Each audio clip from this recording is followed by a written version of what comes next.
sekalian yang saya cintai, pada saat ini kita berada di bulan Januari tahun 2021, memasuki semester genap untuk tahun pelajaran 2020-2021. Kita sudah melihat hasil belajar kita dalam satu semester secara daring dan sudah melihat laporan pendidikan dari sekolah yang berupa rapor.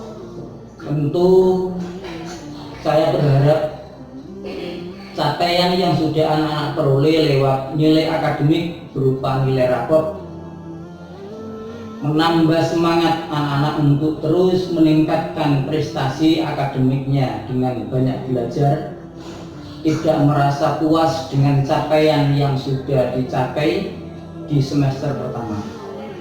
Harapannya di semester kedua ini kita akan lebih jauh lebih baik dibanding dengan semester pertama. Anak-anak sekalian yang saya cintai, waktu terus berjalan, dan ketika waktu sudah berjalan maka tidak bisa mundur kembali atau tidak diulang kembali. Dalam peribahasa disebutkan bahwa waktu itu seperti tarikan nafas, al waktu anfasa la ta'ud. Waktu itu seperti nafas yang tidak bisa diulang. Kalau sudah berhembus atau sedang menghirup nafas, maka sudah. Ketika saat itu mungkin kita bisa bayangkan tarikan nafas ini adalah tarikan nafas yang terakhir yang Allah berikan kesempatan itu kepada kita. Kalau sudah seperti itu maka tidak bisa diulang. Oleh karena itu gunakan waktu dengan sebaik-baiknya. Gunakan waktu dengan semaksimal mungkin. Dalam peribahasa yang lain disebutkan al-waktu akmalu minadz dhahabi. Waktu itu seperti emas. Waktu itu berharganya seperti emas. Kalau dalam bahasa Inggrisnya anak-anak biasa menyebut waktu adalah uang, karena begitu berharganya. Seperti tarikan nafas tadi itu, nafas yang terakhir yang tidak bisa diulang lagi. Seperti emas yang sangat berharga, kita bisa bayangkan harga emas mengalami fluktuasi naik turun, dan ketika tinggi maka kita baru tahu ternyata waktu itu sangat penting dan sangat berharga. Yang berikutnya di dalam peribahasa Arab juga bahwa al-waktu kas-sayfi, waktu itu seperti pedang. Ilang taqahu wa qata'aka. Ketika kita tidak bisa menggunakan pedang itu dengan sebaik-baiknya, maka pedang itu akan menghunus diri kita, akan mengenai diri kita sendiri. Demikian gambaran waktu dalam peribahasa Arab. 3 gambaran itu, yang pertama waktu seperti tarikan nafas terakhir kita, yang kedua waktu itu lebih berharga daripada emas, waktu itu lebih berharga daripada uang, dan waktu itu kalau kita tidak bisa menggunakan dengan sebaik-baiknya maka seperti pedang yang akan membunuh diri kita. Dalam semester kedua ini sangat singkat pertemuan pembelajaran. Kita merasakan begitu cepat berjalan, utamanya anak-anak kelas 12. Waktu begitu cepat. Habis ini besok kita tanggal 14 itu sudah ada undangan dari dinas untuk verifikasi nominasi peserta ujian. Anak-anak kelas 12 tetap ada ujian yang biasa disebut dengan USPDKS, ujian sekolah. Untuk tahun ini kelas 11 ada ujian yang namanya AKM. Kemarin kami sudah menerima data resmi dari dinas nama-nama peserta untuk mengikuti AKM.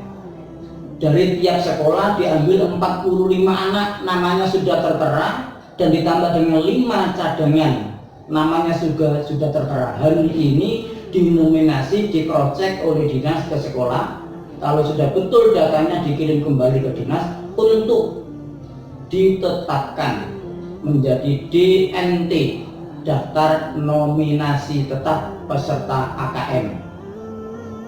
Oleh karena itu sekolah mengambil langkah, kemarin anak kelas 11 sudah duluan sekolah, diberikan buku AKM, kemudian nanti ada pembahasan bersama dengan lembaga bimbingan belajar. Nah, waktu yang sangat penting ini kita gunakan sebaik-baiknya. Kalau kita tidak bisa menggunakan waktu itu dengan sebaik-baiknya, maka fa'ilam akan memotong kotak tahu, memotong diri kita. Anak sekalian, di samping itu kita juga harus mempertanggungjawabkan segala hal yang Allah berikan kepada kita berupa waktu. Nanti di akhir atau di hari kiamat, seluruh hamba ketika berhadapan dengan Allah, kaki hamba tidak akan bergeser dari tempatnya dia berdiri sebelum dia, setiap hamba itu ditanya oleh Allah terkait dengan 5 hal. Kalau kita mau kenaikan kelas, ada pertanyaan-pertanyaan, ada soal-soal, ada ujian-ujian, maka demikian juga ketika kita menghadap Allah Subhanahu wa Ta'ala, nanti di hari kiamat setiap hamba tidak akan pernah bergeser dari tempat dia berdiri sebelum ditanya oleh Allah tentang 5 hal. Yang pertama yang ditanyakan oleh Allah Subhanahu wa Ta'ala adalah an umrihi fima afna. Umurmu engkau gunakan untuk apa? Umurmu engkau habiskan untuk apa? Nah, umur ini kan kesempatan, waktu yang Allah berikan kepada kita. Saat ini atau tahun kemarin mungkin ketika anak-anak baru masuk 16, sekarang sudah 17, yang 17 jadi 18 dan sebagainya. Bertambahnya usia, maka seharusnya diikuti dengan bertambahnya ibadah dan pengabdian kita kepada Allah Subhanahu wa Ta'ala lebih baik. Umurmu kau gunakan untuk apa? Kata Allah. Ya fulan, ya rahim, kamu saya beri umur di dunia selama 83 tahun, itu kamu habiskan untuk apa? Berapa banyak ibadah yang engkau gunakan?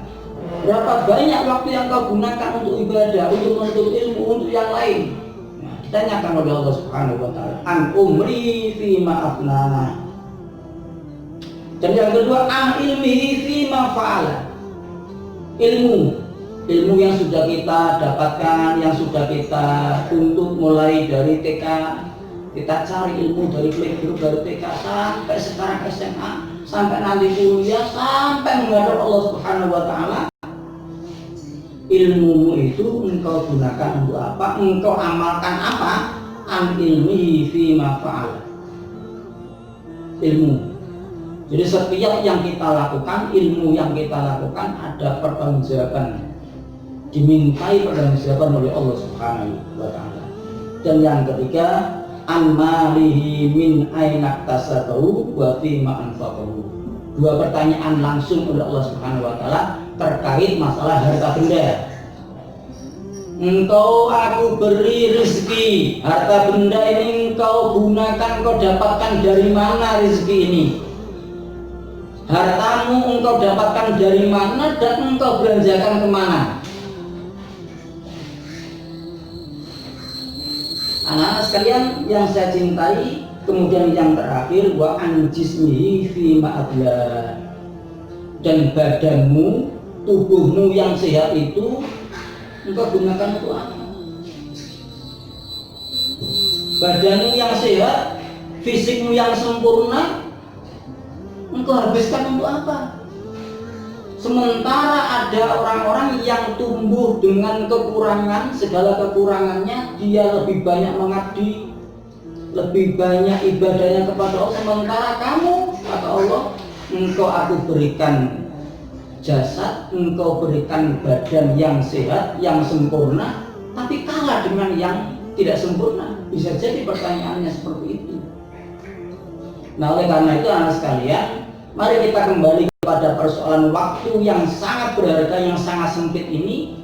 Ketika kita diberikan oleh Allah Subhanahu wa Ta'ala waktu, maka kita gunakan dengan sebaik-baiknya waktu itu untuk memperbanyak ibadah kepada Allah Subhanahu wa taala. Karena kita tidak pernah tahu kapan berakhirnya waktu, kapan berakhirnya usia kita.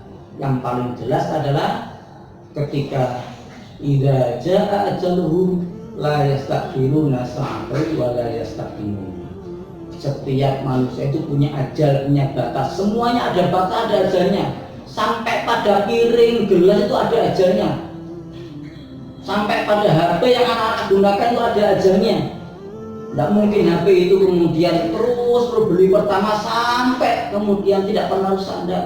Pasti ada rusaknya. Piring ada pecahnya, gelas ada pecahnya, mobil ada rusaknya. Jadi semuanya ada batas. Demikian juga dengan usia kita ada batasnya. Nah, batasnya kapan? Hanya Allah yang tahu.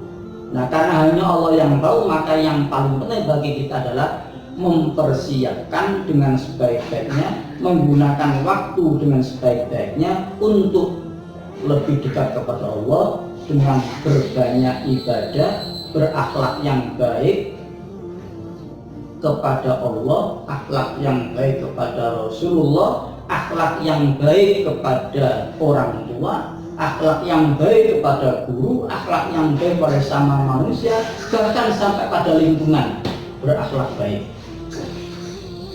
Nah, oleh karena itu anak sekalian, mari kita gunakan waktu yang sangat singkat yang Allah berikan kepada kita ini untuk membuat prestasi yang baik dengan sebaik-baiknya amal. Karena Allah Subhanahu wa taala pun mengingatkan kepada kita, alladzi khalaqal mauta wal hayata liyabluwakum ayyukum ahsanu amala. Dengan amal yang sebaik-baiknya. Lakukan saja apa yang bisa kita lakukan dengan sebaik-baiknya. Kalau tidak bisa, maka senantiasa memohon kepada Allah agar kita diberikan kemampuan untuk melakukan yang terbaik. Lakukan yang terbaik yang bisa kita lakukan. Itu barangkali anak-anak sebagai mukadimah pembinaan di semester 2 ini. Mari kita terus semangat untuk meningkatkan kualitas diri kita, kualitas prestasi kita, kualitas ibadah kita. Tetap semangat. Kita semuanya di zona yang sekarang ini pandeminya semakin meningkat. Oleh karena itu, terkait dengan informasi awal rencana kita masuk secara offline, tetapi karena ada keputusan dinas dan pemerintah pusat harus daring kembali, maka tetap kita ikuti proses itu dengan sebaik-baiknya. Pembelajaran masih PJJ atau daring. Mudah-mudahan Allah Subhanahu wa taala terus memberikan kesabaran kepada kita untuk senantiasa bahwa segala sesuatu yang Allah ciptakan itu tentu ada manfaatnya untuk kita semua.